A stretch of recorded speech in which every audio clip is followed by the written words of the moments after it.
Boa tarde, damos início a mais um fechamento do mercado. Voltei de férias, André. Puta, que beleza, né? Cabeça 0 quilômetro. Cabeça zero. Corpo Agora, cansado, antes de cabeça sair, zero. você tinha falado que a bolsa ia subir e Nunca, tal. O que nunca, aconteceu? Não foi disso, nunca, pelo amor de Deus. Proteção, Então você saiu preocupação. 2 semanas e continuou do mesmo jeito, né? Continua. O dólar piorou. Eu saí, tava R$3,86, R$4. Chegou a bater 4,20 e pouco. Foi um dia como provavelmente, talvez, não sei se você já viu, eu não me lembro de ter visto o dólar com a variação de 300 e tantos pontos. E outra coisa que foi impressionante foi o DI bater limite de alta e limite de baixa no mesmo dia. Né? Eu não lembro disso. Eu também não lembro. Acontecido, obviamente, mas já eu deve não ter lembro, acontecido, talvez 2008, naquele estresse, mas eu não me lembro disso.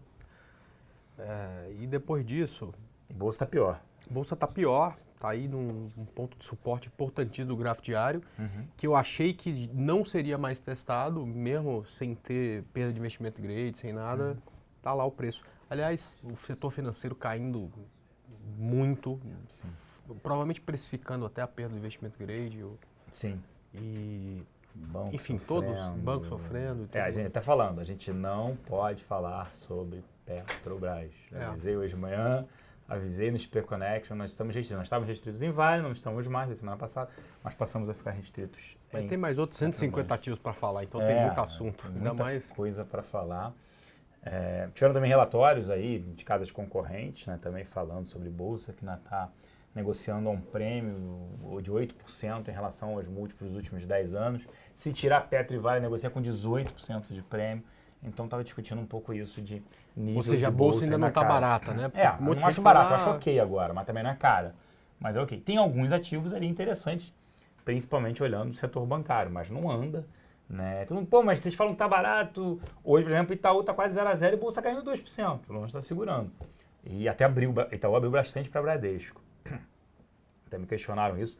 Eu acho particularmente que se o Bradesco não efetuou o pagamento do HSBC, isso é um problema. Porque foram 14 bilhões de dólares. 14 bilhões de dólares, fui ver hoje quanto é que negocia Bradesco, falou de mercado. No final do ano passado, o Bradesco negociava 55 bilhões de dólares. Hoje 27. Quer dizer... Se ele não pagou HSBC em dólar, olha o problema aí. Ele vai metade do valor de mercado dele. Espero que ele tenha travado o dólar. Tomara, né? Tomara, não, com certeza. Senão... Aí é mais fácil não pagar e pagar muito. Falar, não quero mais, deixa pra lá, porque ficou muito mais caro. Ficou metade do valor do meu banco hoje. Pô, vou pagar por isso? Pois é. Que coisa, não? Que coisa. O dólar subiu, óbvio. As ações caíram, o dólar subiu, óbvio. O pessoal estava perguntando onde o Celso estava. O Celso estava experimentando gastar em dólar a R$4. Por isso que ele está tão animado assim. Ó. Não, gente. Você nunca tinha passado por isso? Não, é aquilo que a gente sempre fala, né? É planejar. Como eu me planejei em novembro do ano passado, para levar a família e tudo mais para Disney e Miami, meus filhos pequenos, eu já vim me programando, já tinha comprado, já tinha travado em reais, já tinha aplicação atreladas a dólar, é aquilo que a gente fala. Se a gente fala isso aqui não faz, aí já rasga tudo, rasga o livro. Mas já vinha, você que está planejando alguma coisa. Então você tem que começar, né? Olha, eu vou aplicar nisso, vou investir nisso, não como um investimento, era mais um hedge, do tipo, pô, se você aplica no fundo cambial, se você compra algum ativo atrelado a dólar, não era porque, vou torcer para o dólar subir, não. Eu estava torcendo assim, cara, eu tenho que ter ativos em dólar, dolarizados, porque quando chegar lá na frente, eu quero resgatar aquilo lá e utilizar para minha viagem. Então foi mais um planejamento, isso aprendi com o chefe que eu tive no Icatu, que eu lembro que ele foi tirar férias, foi viajar para Nova Zelândia, para um outro lugar, agora eu não lembro, e ele falou, pô, vou botar o dinheiro toda a minha viagem, eu vou botar em dólar. Eu falei, por que você acha que o dólar vai subir? Ele falou, não, porque isso aqui é para viagem. Então esse dinheiro vai ser utilizado na viagem. Se o dólar cair, ok, beleza. Se o dólar subir, já travei. Não vou gastar mais. Eu já sei quanto que vai custar minha viagem. É isso. Então tem que se programar. E também é aquilo que a gente estava falando antes de começar aqui. Também o dólar estava errado. Né? A gente estava discutindo isso aqui, o dólar era mais barato ir para Fortaleza. Era mais barato para Miami do que passar o final de semana em Mogi das Cruzes aqui no resort, entendeu? Tinha alguma coisa muito errada aí. Se corrigiu e isso vai afetar, obviamente, para frente, mas tem que se programar, né? Então, eu quero viajar em algum momento para tal lugar daqui a 2 anos. Beleza, você consegue se programar para isso, né? Mas não, agora desiste a viagem, acabou tudo. Se você não se programou, provavelmente sim, né? Porque o dólar subiu mais de 50% no ano. É muita coisa. É muita coisa, um impacto muito grande aí. Já tem companhias aéreas que não vão fazer, mas vários voos já estão cancelando, muito por conta disso, obviamente. Né? Não adianta você pegar uma passagem barata, você tem todos os outros custos de hospedagem, carro, combustível, tudo internalizado. Então esse é um problema sério aí. Exatamente. O pessoal pedindo pra gente falar de Vale 5. Sim, Vale está caindo muito pelos dados na China, Na né? China, Piores né? do que o esperado. Aliás, Vale não, né? Todas Não. as mineradoras do E mundo inteiro. Hoje puxou as bolsas para baixo foram os dados chineses. É. Então isso, tiveram algumas falas do pessoal do Fed falando que juros só no ano que vem, só aumentaria no ano que vem, mas isso poderia ser um lado positivo. Mas Vale, o cenário segue totalmente desafiador por conta de China. Vale 51% do minério da Vale vai para a China. Se China vai bem, beleza, Vale começa a andar. Como a gente ainda é cético com China, não é que China vai ter recessão como no Brasil. Só que o investimento que era, o crescimento sai 15, 10, 6, agora se fala 5, pode ser abaixo de 5, para o tamanho, para a proporção que é a China, é óbvio que afeta negativamente. Aí Vale é esse problema que está afetando todas as mineradoras do mundo afora. Perfeito. Uma pergunta para você aí. Pra você explicar por que a Oi continua caindo. Porque aí ele até falou depois, porque a pergunta correta seria por que a Oi subiu. O pessoal até fez uma pergunta aqui legal. Ah, é mesmo? Teve uma demanda até muito grande, né? O ativo ele começou a subir porque deu um squeeze, faltou aluguel e o mercado continuava tentando shortear, só que não conseguia. Então o ativo subiu só por conta de squeeze, não tinha aluguel, mas mesmo assim, um fundo grande, né? Você pensa num institucional grande que quer shortear um ativo, ele pega e fala, olha, mas subiu 5%, 10%. Ele não é estopado porque ele monta uma posição pequena. Eu conheço gestores que têm um fundo long short, ele monta 50 pares aqui lá fora, tá, gente? Então o percentual dele no short na Oi é muito pequeno. Aí ele fala, o ativo subiu 30%, dobra o tamanho. Aí de 2% que ele tinha de posição short, sobe para 5%. Então é muito pequeno. Mas isso dá squeeze? Dá squeeze. Quando não tem papel para alugar, ele tem que recomprar. E aí puxou. Só que eles continuaram shorteando. Agora o papel tende a voltar, porque voltou o aluguel para o ativo, por isso que vem sofrendo. E é um ativo extremamente endividado, só tem solução se for vendido. É isso que faria ela amanhecer subindo e subir bastante. Um squeeze, né? Ali, aí voltou. Agora, essa informação de que está subindo, né? Quando a gente vem e dá o zoom no gráfico, se você tira o zoom... Não, acho que nem aparece. Aí você não consegue nem ver aí o ativo subindo, né? Quer dizer, na verdade, ela... Na mais forte tendência de baixa, você tem períodos em que o mercado faz isso aqui, ó. Claro. Subiu um pouquinho, voltou novo fundo, aqui um Até pouco. porque o cara que está vendido, ele recompra o ativo. Exato. Fala, não, é um momento que é bom, não. É um momento só que eu vou zerar a minha posição short. No curto prazo você consegue enxergar isso no gráfico, né? Perfeitamente, é isso aí. Mas eu continuo totalmente cético com Oi, companhia extremamente endividada. Só perguntou de CEMIG, né? Até estranho, né? CEMIG, ela entrou na justiça no STJ, né? Ela perdeu no STJ, entrou no STF, porque ela perdeu 3 concessões, né? A concessão de Jaguara, Miranda e São Simão, 40% da geração de energia dela, ela perdeu, agora entrou. Também isso não é motivo, porque ela entrou, ela vai ganhar. Ela perdeu por 5-2 no STJ e entrou no STF. Eu acho ruim, não acho que vale a pena ter CEMIG ainda olhando o ativo, prefiro não ter interferência governamental, tudo isso. Caiu bem agora que eu olhei ali, Essa região aqui que CEMIG rompeu perto dos 7,80, eu até dei uma venda nela no estúdio domingo. É a região que eu gosto de brincar, né? Tá até pronto aqui, que eu chamo de região do Deus me livre, né? Porque abaixo desse ponto, graficamente aqui, o suporte para ela é só aqui já nos 4 e alguma coisa, perto dos R$5. Ou seja, tem uma queda muito grande para vir aí em CEMIG. E quando você traz aí para mais perto o gráfico diário, você não enxerga nada indicando que pode voltar a subir, né? Quer dizer, o gráfico continua para ela muito feio, né? Eu prefiro estar fora mesmo no ativo. Na nossa carteira short, infelizmente, a gente tinha a Eletrobras e ela, aí a gente zerou a CEMIG e ficou só com a Eletrobras. A Eletrobras cai, mas cai menos do que CEMIG, infelizmente. A gente ficou com medo dela pudesse ganhar no STJ e aí o ativo subiria. Aí como tem um evento que a gente não controlava, aí a gente preferiu ficar de fora, né? Eu também acho que... Em julho ali, por exemplo, ela começa a cair, daí em diante ela engatou a quinta e desceu a ladeira. Desceu a ladeira. Mas era o evento. Então, como evento binário, se ganha, ela ganha, ativo sobe, se perde, cai, eu não controlo, porque é a cabeça de juiz, né? A cabeça de juiz pode saber Qualquer coisa. Tinha um chefe que falava isso. Cabeça de juiz e bunda de neném pode sair qualquer coisa. Qualquer coisa. Que vem. É que é verdade. Então, como tem um evento que você fala, vai ganhar ou não? Tudo que sai da técnica, né? A gente estuda para apurar a técnica, para que você consiga, no longo prazo, acertar mais do que errar. Tudo que sai da técnica entra da sorte, ter que contar com a sorte é ruim, né? É sempre bom a gente ficar. É melhor não ganhar do que correr mais riscos. Concordo. Só perguntou também de Sula 11. Sul América, até o ativo andou bem melhor do que BB Seguridade. A gente continua gostando do ativo, aumentou até na nossa carteira semanal. Acho que vale a pena ter, negocia múltiplo baixo, essa parte de seguros. Se você tiver ainda o aumento da taxa de juros, eles se beneficiam, porque você paga o prêmio e aí eles aplicam o seu dinheiro, né, o prêmio, em juros, e juros subindo também é benéfico para ela. Não acredito que os juros subam por enquanto. Hoje eu não acredito, porque é um tiro no pé do governo. A pessoa pergunta isso, como é que você traz o câmbio mais para baixo, que até o presidente Dilma falou que tem uma preocupação. Você vai trazer através de política monetária, mas a política monetária já foi feita, a alta de juros foi feita para consumo. A gente não está vendo isso, mas está batendo já em consumo, o consumo está se retraindo. Você pode utilizar as reservas, mas isso é um risco enorme. Sabe? Pega uns fundos lá fora e fala, vamos medir força, vamos se juntar aqui fora, fundo abutre, vamos especular com o Brasil, ele não vai conseguir segurar o câmbio, vai utilizar toda a reserva e depois vai subir o dólar até dizer chega. E a outra hipótese, que eu acho que é a que o governo vai tentar utilizar, mas não consegue, e por isso o dólar, para mim, continua subindo, é o fiscal. Tem que resolver o fiscal. Porque se ele sobe juros, a dívida pública continua explodindo.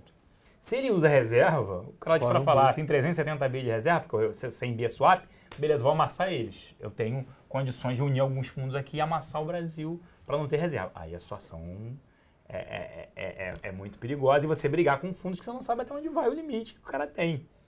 Utilizando operações de derivativos, tudo isso até onde eles podem ir. Então seria o fiscal. O problema é que o fiscal não sai. Então, para mim, o dólar continua subindo. Tem até um cara perguntando do dólar, depois a gente fala. Mas, olhando Sul América, voltando a falar, acho que é positivo. Só acho que os juros não sobem no curto prazo por enquanto. Eu posso mudar minha cabeça, mas acho que não sobem por conta desse tiro no pé do governo. Ele teria que utilizar o fiscal. Se o dólar pressionar muito a alta, aí sim poderia subir juros. Mas, por enquanto, eu não trabalho com alta de juros, não. Mas se vier benéfico para ela. Fora isso, tem aquela opção dela virar operadora de saúde, aí paga-se menos impostos, é uma discussão que se tem, né, até de que a gente, como os profissionais que trabalham em empresas, muitos têm um desconto em folha de 27,5%. Acabou, não tem discussão.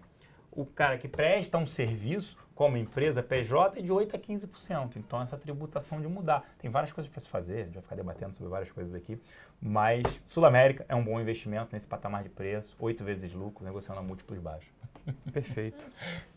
O pessoal está pedindo LPL4 também. Essa eu não gosto também, distribuidora.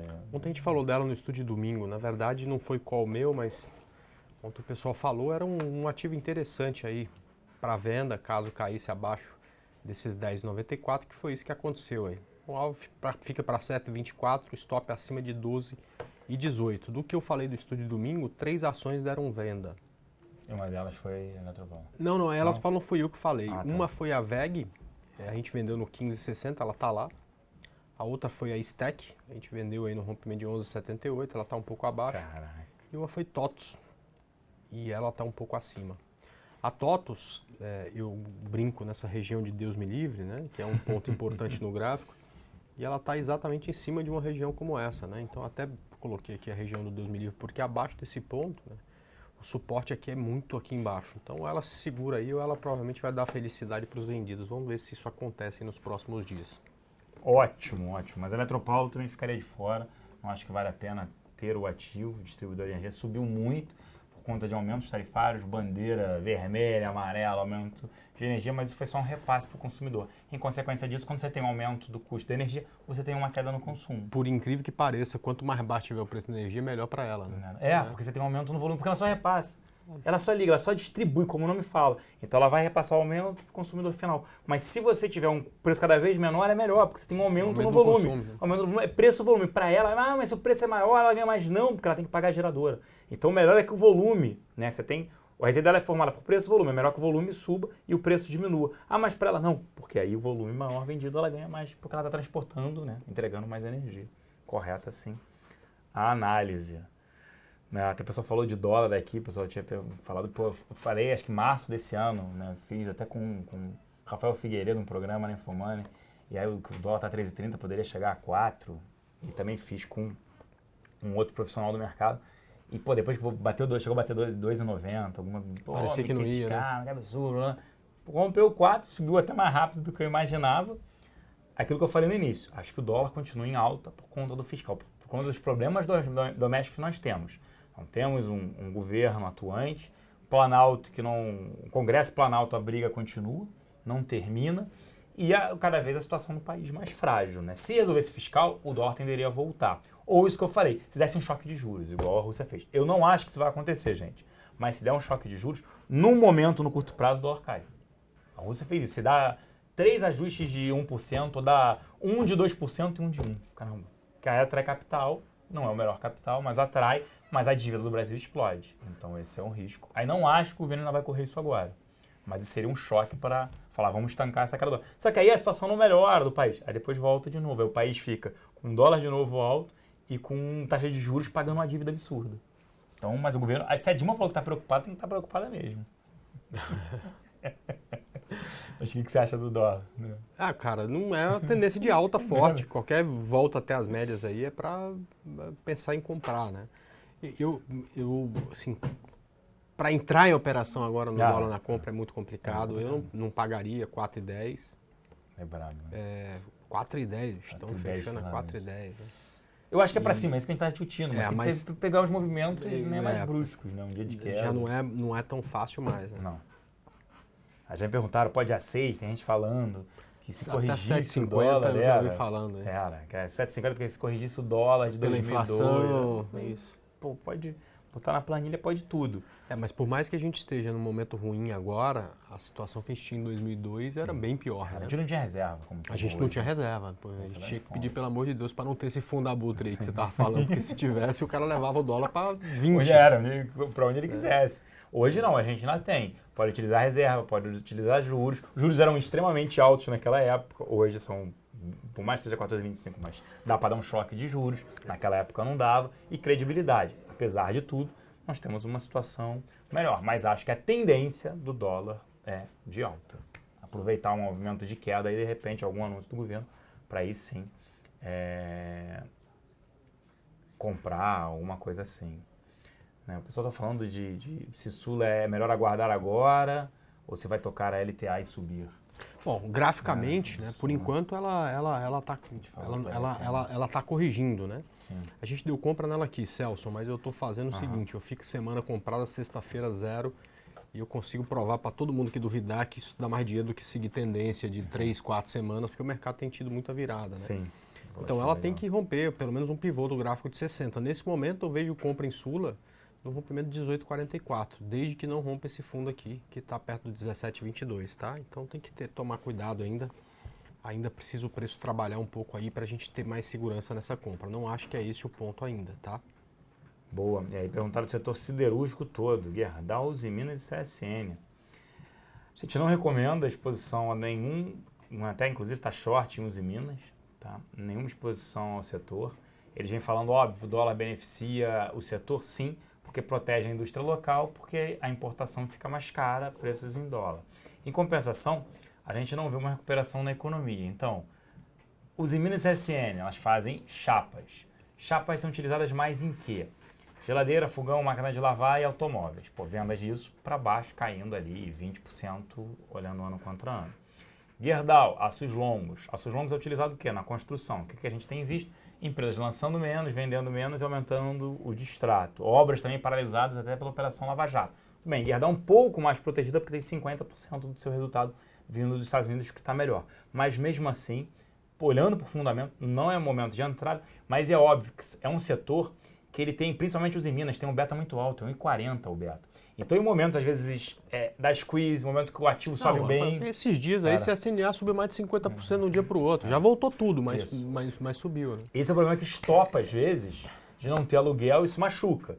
Então, mas eu não teria o ativo, a gente está short em Uzi Minas, até pensou em soltar um short em CSN também. Isso no curtíssimo prazo, Celso, a GGBR tem uma figura muito bonita, mas é aquela história, para comprar amanhã e sair na sexta, se for o caso. Né? É para tradar, porque para tradar, não dá pra carregar, não. Perfeito. Ela tem o que a gente chama de ombro, cabeça, ombro invertido, né, que está aqui na tela. Então, acho que eu marquei, se não me engano, acima de 6,37 dá pra gente pegar, mas é a história, é namoro, é ficar só, né? Hoje em dia é ficar, né? Então vai lá, fica e não pode segurar por muito tempo, porque por médio e longo prazo ela continua na tendência de baixo, né?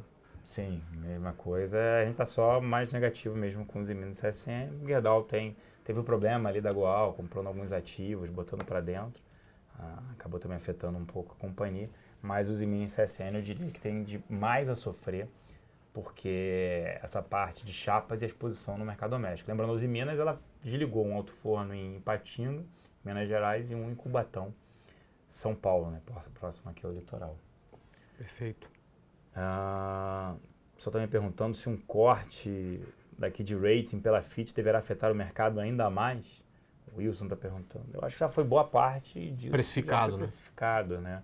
Até teve uma pergunta antes, né, sobre que se lá fora, né, começasse a cair, né, nos Estados Unidos, a bolsa lá fora, o mercado lá fora, se afetaria aqui.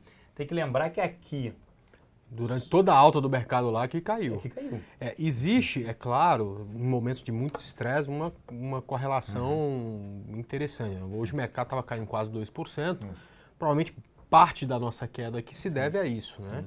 Mas não é uma correlação que tem que necessariamente existir, né? Então, em muitos momentos, por exemplo, o topo do mercado nosso foi em 2008, no final do primeiro semestre. Em 2007, nos Estados Unidos foi em 2007. Sim. Então, em 2007, os Estados Unidos começou a cair e a gente subia sem parar, né? Então, essa correlação, ela pode existir, mas não é uma coisa tão certa quanto 2 e 2 é igual a 4. A gente pode até ver o mercado aqui subindo e nos Estados Unidos caindo, desde que a gente faça o dever de casa, o governo faça com o fiscal, resolva o problema, evite o rebaixamento para uma agência de rating, que eu acho muito difícil, da FIT, ou até depois a Moody's também rebaixando, mas isso poderia acontecer. Lá fora a bolsa cair e aqui até subir, né? Lembrando só que a bolsa não está barata, mas se tiver, por exemplo, a gente tem ano passado, os eventos, o kit eleição, ano passado a bolsa subia e não tinha nada a ver com lá fora. Porque a gente fez até pesquisa. A gente parou até de olhar lá o mercado externo para treinar. Era assim, era pesquisa, Ibope, Datafolha, se era essa que ia ganhar, era 68 mil pontos, se Marina 62 mil pontos, tinha uma 45. E foi uma coisa engraçada, porque nunca os institutos de pesquisa erraram tanto, né? Então saía pesquisa que dava não sei quem na frente do outro, 10 pontos, aí depois vinha outra, nossa, que momento. Ótimo. Vocês já vimos, produção, que você tem, a gente tem que encerrar aqui o programa, infelizmente. A gente tem que encerrar o programa, mas a gente volta, né? Eu particularmente volto na quarta-feira, mas a gente tem outros programas aqui na nossa grade diária, né? Desde cedo até o final do dia, né? A gente trabalha, viu? E olha que ontem à noite ainda fiquei até 11 e pouco fazendo estúdio de domingo. Não, acabei de receber um convite aqui, devo participar, vou confirmar, mas ainda vou por conta corrente hoje. Pô, acabei legal. de receber o convite, então só encerra lá para as 9h30, meu dia aí hoje, voltando das férias, primeiro dia no Conta Corrente. Vamos ver que eu vou passar lá, mas a gente está encerrando, a gente volta amanhã, eu participo da reunião matinal, o André está bem mais cedo já participando aqui ao vivo com vocês. A partir das 9. Um abraço para todo mundo, até amanhã. Abraço, se Deus quiser. Até amanhã, pessoal.